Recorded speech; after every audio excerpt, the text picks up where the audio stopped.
Hi everyone. అదే మనం ఇవాళ ఏం తెలుసుకోబోతున్నామంటే ఇంకా అంటే ఎలక్షన్ రిజల్ట్ వచ్చేసి ఇవాళకి అయితే 1 మంత్ అయితే కంప్లీట్ అయిపోయిందండి. అయితే ఇప్పుడు అధికారంలో ఉన్న కూటమి ప్రభుత్వం అంటే ఎన్డీఏలో భాగంగా ఉన్న తెలుగుదేశం పార్టీ అలాగే జనసేన పార్టీ అయితే ఇప్పుడైతే రూలింగ్‌లో ఉందండి.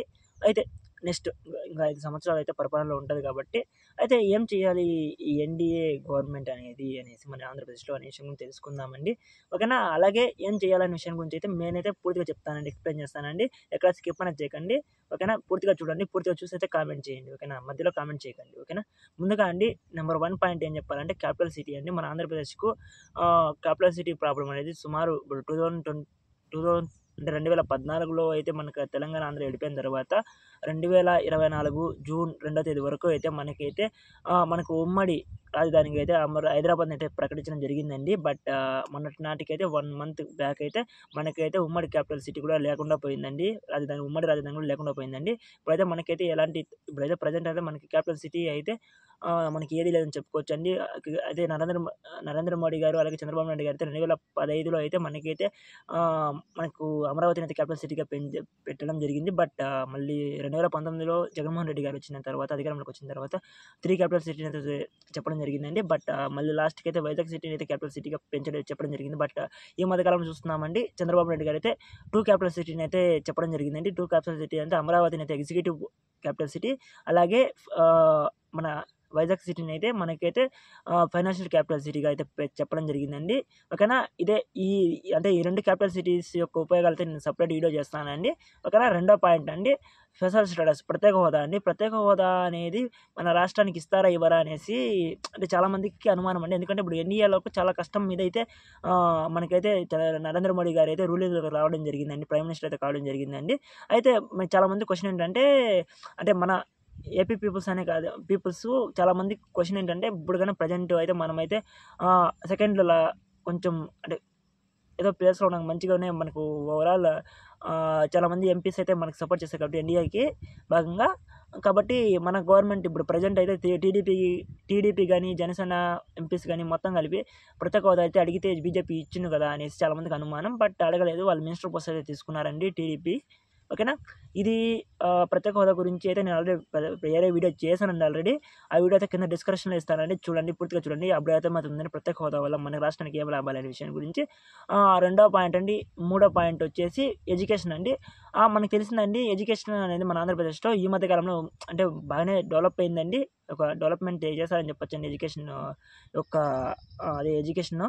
ఓకేనా? బట్ మీకు ఒక విషయం కామెడీ విషయం చెప్పుకోవాలి. అంటే నేను ఈ మధ్య కాలంలో చూస్తున్నది. అంటే ఇప్పుడు చాలామంది గవర్నమెంట్ జాబ్ చేస్తున్నారు కదా! గవర్నమెంట్ జాబ్ చేస్తున్న వాళ్ళు గవర్నమెంట్‌లో చదువుకొని గవర్నమెంట్ జాబ్ కొట్టారు. బట్ వాళ్ళ పిల్లల్ని మాత్రం ప్రైవేట్‌లో ఏస్తున్నారండి. ప్రైవేట్‌లో ఏస్తున్నారు. బట్ నాకు క్వెషన్ ఏంటంటే వాళ్ళు గవర్నమెంట్‌లో చదివి గవర్నమెంట్ జాబ్ కొట్టినప్పుడు వీళ్ళు ప్రైవేట్‌లో అంటే వీళ్ళు గవర్నమెంట్‌లో చదివి వీళ్ళ పిల్లలు గవర్నమెంట్ జాబ్ కొట్టలేరండి. ఇది నాకు క్వెషన్ అండి. ఓకేనా? మీరు తెలిస్తే కామెంట్ చేయండి తప్పకుండా. ఓకేనా? నెక్స్ట్ పాయింట్ అలాగే ఎడ్యుకేషన్ సిస్టమ్‌ని కొంచెం మార్పులు చేర్పులు చేయాలండి. ఎందుకంటే ప్రైవేట్‌లో ఉన్న ఫీజెస్ తగ్గించేయడానికి ట్రై చేయాలండి. ఈ గవర్నమెంట్ అనేది ఎన్డీఏ గవర్నమెంట్. ఓకేనా? జనసేన అలాగే టీడీపీ గవర్నమెంట్ అయితే ఇలాగే మనకు ఎడ్యుకేషన్ సిస్టమ్‌ని కొంచెం మార్పులు చేర్పులు చేస్తే బాగుంటుందని చెప్పుకోవచ్చండి. నెక్స్ట్ పాయింట్ మనకు నెక్స్ట్ పాయింట్ వచ్చేసి వాటర్ ప్రాబ్లమ్ అలాగే అంటే అగ్రికల్చర్ సెక్టర్ అండి. అగ్రికల్చర్ సెక్టర్ మనకు తెలిసిందండి. మనం అనుకుంటున్నామండి ప్రెజెంట్ మన రాష్ట్రం అయితే అగ్రికల్చర్ సెక్టర్‌లో చాలా వెనకబడిపోయిందని. బట్ నాకు తెలిసినంత వరకు మనకైతే మన ఆంధ్రప్రదేశ్ ఎంతో మెరుగ్గా ఉందని చెప్పుకోవచ్చండి.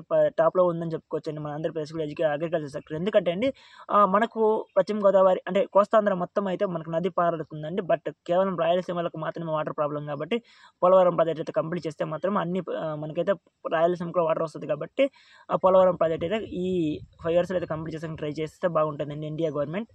తర్వాత నెక్స్ట్ పాయింట్ అండి అన్‌ఎంప్లాయ్‌మెంట్ రేట్ అండి. అదే అన్‌ఎంప్లాయ్‌మెంట్ అండి. అన్‌ఎంప్లాయ్‌మెంట్ సమస్య అనేది మన రాష్ట్రంలో ఇప్పుడు 24-25% ఓవరాల్ మన ఇండియాలోనే చూస్తే 24-25% అయితే మనకైతే మన ఆంధ్రప్రదేశ్ అన్‌ఎంప్లాయ్‌మెంట్ రేట్‌లో ఉందండి.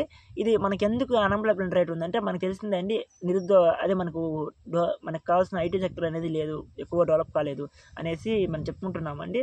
ఓకేనా? మనకు తెలిసిందే అండి అంటే మనకు ఐటీ సెక్టర్ కూడా డెవలప్ అవుతుంది. బట్ 5 ఇయర్స్‌లో అయితే డెవలప్ చేస్తారని సీబీఎన్ గారు అయితే నేను అనుకుంటున్నానండి. పక్కా డెవలప్ చేస్తారనేసి. తర్వాత నెక్స్ట్ పాయింట్ అండి అలాగే అన్‌ఎంప్లాయ్‌మెంట్‌తో పాటుగా మనకు చాలా ఉన్నాయండి సమస్యలు. ఓకేనా?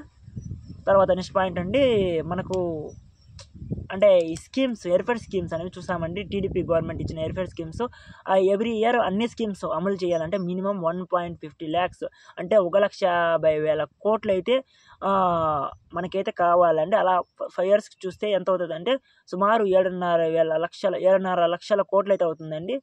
మనకు తెలిసిందండి మన రాష్ట్రం అప్పు అనేది ఎంత ఉందనేసి మనకు తెలుసు. సుమారు 14 లక్షల కోట్ల పైగా అప్పు ఉందండి మన రాష్ట్రానికి.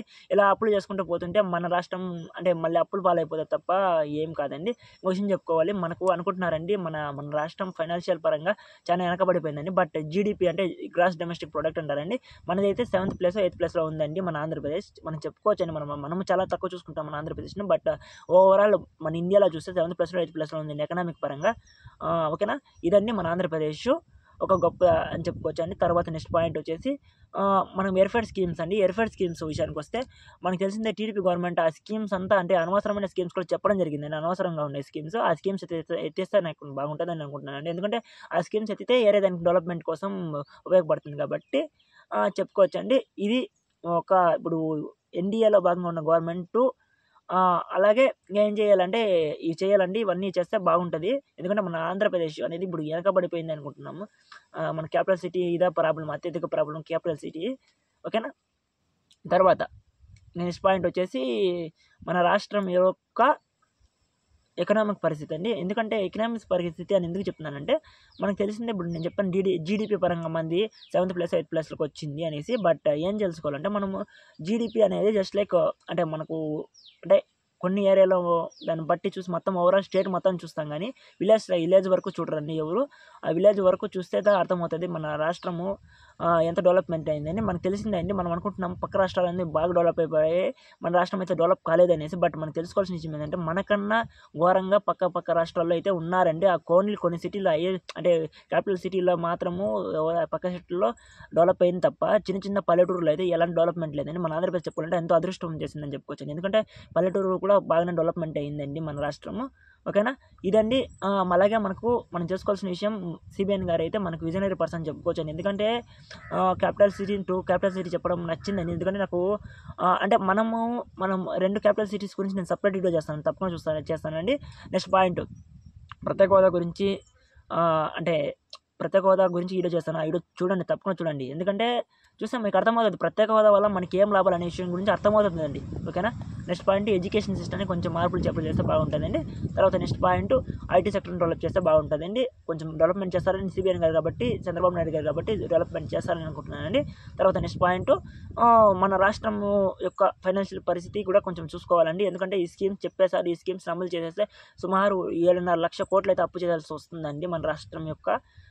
కాబట్టి నేను అదే చెప్తున్నాను. అప్పుడు సుమారు 20 lakhs 20 లక్షల కోట్ల పైగా అప్పు అయిపోతుందండి మన రాష్ట్రానికి అప్పులు.